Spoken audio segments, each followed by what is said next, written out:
Welcome back to my YouTube channel. মই Joseph আপোনাক অন্য এটা ভিডিঅ'লৈ স্বাগতম জনাইছোঁ।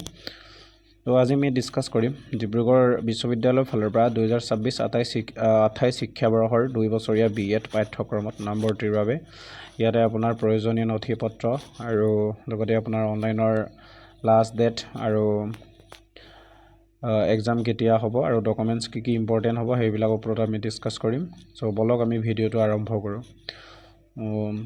ইয়াতে দেখিব পাৰিছোঁ যে ডিব্ৰুগড় বিশ্ববিদ্যালয়ে 2026-28 শিক্ষাবৰ্ষৰ 2 বছৰীয়া BEd পাঠ্যক্ৰমত নামভৰ্তিৰ বাবে common entrance test BEd CET 2026ৰ আনুষ্ঠানিক জাননী প্ৰকাশ কৰিছে। ইয়াতে আপোনাৰ ইম্পৰ্টেণ্ট ডেট দিয়া আছে। ইয়াতে আপোনাৰ যিটো অনলাইন ষ্টাৰ্ট হ'ব আপোনাৰ মে 5 তাৰিখৰ পৰা আৰু লাষ্ট ডেট 25 মে 2026। এটা আপোনাৰ ৰাতি 11:55লৈকে আৰু এটা আপোনাৰ এক্সাম হ'ব 4 জুলাই 2026ত আৰু ৰিজাল্ট দিবগৈ 15 জুলাই 2026ৰ ভিতৰত দিবগৈ। তো ইয়াতে আপোনাৰ এডুকেশ্যনৰ কোৱালিফিকেশ্যন দিয়া আছে, আপুনি কিমান হ'লে ইলিজিবল হ'ব। এটা আপোনাৰ সাধাৰণ শ্ৰেণী মানে আপোনাৰ জেনেৰেল কাষ্টৰ কাৰণে স্নাতক বা স্নাতকোত্তৰ ডিগ্ৰীত কলা বিজ্ঞান সমাজ বিজ্ঞান অতি কমেও 50% নম্বৰ থাকিব লাগিব। ইয়াতে আপোনাৰ জেনেৰেল কাষ্টৰ কাৰণে আপোনাৰ ডিগ্ৰীত আৰ্টছ ছায়েন্স আৰু ছ'চিয়েল ছায়েন্সত আপোনাৰ কমেও 50% নম্বৰ থাকিব লাগিব আৰু লগতে BE BTech বিজ্ঞান আৰু গণিতত যাৰ সেইবিলাক আছে তাতে আপোনাৰ 55% নম্বৰ থকাটো বাধ্যতামূলক।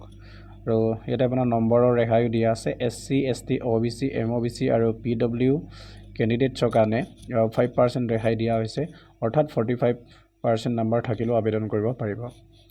তো ইম্পৰ্টেণ্ট দিবলগীয়া কথা যে যদি কোনোবা প্ৰাৰ্থীৰে মেজৰ হনাৰ্ছত যদি 50% আছে কিন্তু মুঠ যদি আপোনাৰ 50%তকৈ কম তেন্তে আপুনি অনলাইন এপ্লিকেশ্যন কৰিব নোৱাৰিব। ইয়াতে আপোনাৰ এপ্লিকেশ্যন ফিজো দিয়া আছে। এপ্লিকেশ্যন ফিজটো হৈছে আপোনাৰ 1050 অনলাইন যোগে ডেবিট কাৰ্ড ক্ৰেডিট কাৰ্ড বা ইণ্টাৰনেট বেংকিঙৰ দ্বাৰা আপুনি পে'মেণ্ট কৰিব লাগিব। আৰু ইয়াতে আপোনাৰ কেনেকৈ এপ্লাই কৰিব লাগিব ইয়াতে দিয়া আছে। আবেদন প্ৰক্ৰিয়া সম্পূৰ্ণৰূপে অনলাইন হ'ব, সেইটো আপোনাৰ অনলাইন হয় আৰু আবেদনৰ বাবে তলৰ পদক্ষেপসমূহ অনুসৰণ কৰক ইয়াতে দিয়া আছে। ডিব্ৰুগড় বিশ্ববিদ্যালয়ৰ অফিচিয়েল ৱেবছাইট www.dibru.ac.in গৈ আপুনি নিজে অনলাইন কৰিব পাৰিব বা আপুনি ইণ্টাৰনেট কেফেত গৈ এপ্লাই কৰিব পাৰিব।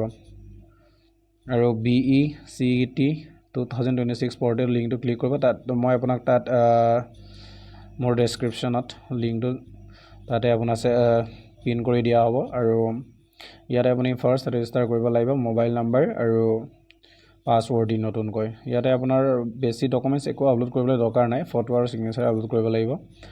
আৰু যদি আপুনি নিজে অনলাইন কৰে তেতিয়া আপুনি পে'মেণ্ট ৰিচিপ্টটো যেতিয়া পে'মেণ্ট কৰিব পে'মেণ্ট ৰিচিপ্টটো প্ৰিণ্ট আউট কৰি ৰাখিব পাৰিব। আৰু ইয়াতে আপোনাৰ এক্সামিনেশ্যন চেণ্টাৰো দিয়া আছে ডিব্ৰুগড়, যোৰহাট, গোলাঘাট, লখিমপুৰ, ধেমাজি, তিনিচুকীয়া, ঢকুৱাখানা আৰু শিৱসাগৰত। তো যদি আপুনি আৰু ইয়াতকৈ ইনফৰ্মেশ্যন জানিব বিচাৰে তেতিয়া আপুনি ডেইলি ভিজিট কৰি থাকিব, নতুন আপডেট পাই থাকিব।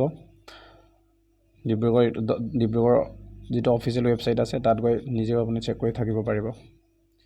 তো আজিৰ ভিডিঅ'টো সিমানেই। যদি আপুনি ভিডিঅ'টো ভাল লাগিলে তেতিয়া চেনেলত ছাবস্ক্ৰাইব কৰিব নাপাহৰিব আৰু লাইক কমেণ্ট কৰিব নাপাহৰিব। চ' আজিলৈ ইমানতে, ধন্যবাদ।